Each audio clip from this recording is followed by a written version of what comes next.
ಸದಾವಾಯಿ Bulls ತಂಡದಲ್ಲಿ ನಾಗರಾಜ್ ಕಿನ್ನಾಳ ಅವರಿದ್ದಾರೆ. ಈ ವರ್ಷ ಅವ್ರ ಪರ್ಫಾರ್ಮೆನ್ಸ್ ಏನಿರುತ್ತೆ ಕಾದು ನೋಡ. ಮೊದಲನೇ ನೋಡ್ರಿ ತಂಡಕ್ಕಾಗಿ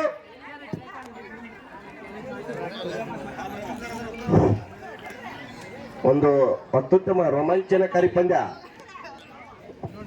ಪವಾಡಿ ಅವರಿಂದ ಮೊದಲನೇ ರೇಟ್. ಒಬ್ಬ ಅತ್ಯುತ್ತಮ ಯುವ ಆಟಗಾರ. ಅತ್ಯುತ್ತಮ ಅತ್ಯುತ್ತಮ ಅತ್ಯುತ್ತಮ ಕ್ಯಾಚ್ ಅಂತ ಹೇಳ್ಬೋದು. ವಿಜಯ್ ಕುಮಾರ್ ಅವರಿಂದ ಉತ್ತಮ ಕ್ಯಾಚ್. ಸ್ವಲ್ಪ ಅದು ಬಹಳ ಕಾಯ್ದು ಬಿಸಿಯಾಗಿದೆ. ಈಗ ರೋಡ್ರಾಗಿ ಗಾಲಿ ಸಂತೋಷ್ ಅವರು ಅದ್ಭುತ ಕ್ಯಾಚ್ ಅಂತ ಹೇಳ್ಬೋದು. ಬಸವರಾಜ್ ರೆಡ್ಡಿ ಅವರಿಂದ ಅತ್ಯಂತ ಅದ್ಭುತ ರೋಮಾಂಚನಕಾರಿ ಪಂದ್ಯ. ಬಸವರಾಜ್ ರೆಡ್ಡಿ ಅವರು ಅದ್ಭುತ ಕ್ಯಾಚರು. ಕಳೆದ ವರ್ಷ ಅದ್ಭುತ ಕ್ಯಾಚ್ ಮುಖಾಂತರ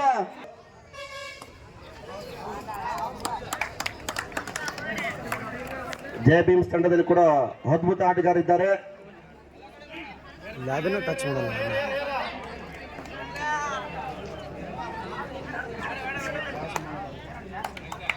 ತಮ್ಮ ತಂಡಕ್ಕೆ ಅದ್ಭುತ ರೇಡ್ ಮಾಡೋದ್ರ ಮುಖಾಂತರ ಪವಾಡಿ ಅವರು ಒಂದು ಅಂಕವನ್ನು ಈಗ ರೇಡ್ ಆಗಿ ಬಲಿಷ್ಠ ಮನೋಜ್ ಅವರು ಒಬ್ಬ ಅದ್ಭುತ ರೇಡ್ ಅಂತ ಹೇಳ್ಬೋದು. ಮನೋಜ್ ಅವರನ್ನ ಇದೇ ಮೊದಲನೇ ಬಾರಿಗೆ ತಮ್ಮ ತಂಡದಲ್ಲಿ ಆಡ್ತಾ ಇದ್ದಾರೆ. ಇಷ್ಟು ದಿನ ನಮ್ಮ ತಂಡದಲ್ಲಿ ಆಡಿದ್ರು. ನಾಟ ತೆಗಿಸ್ಬಿಡಲ್ಲ.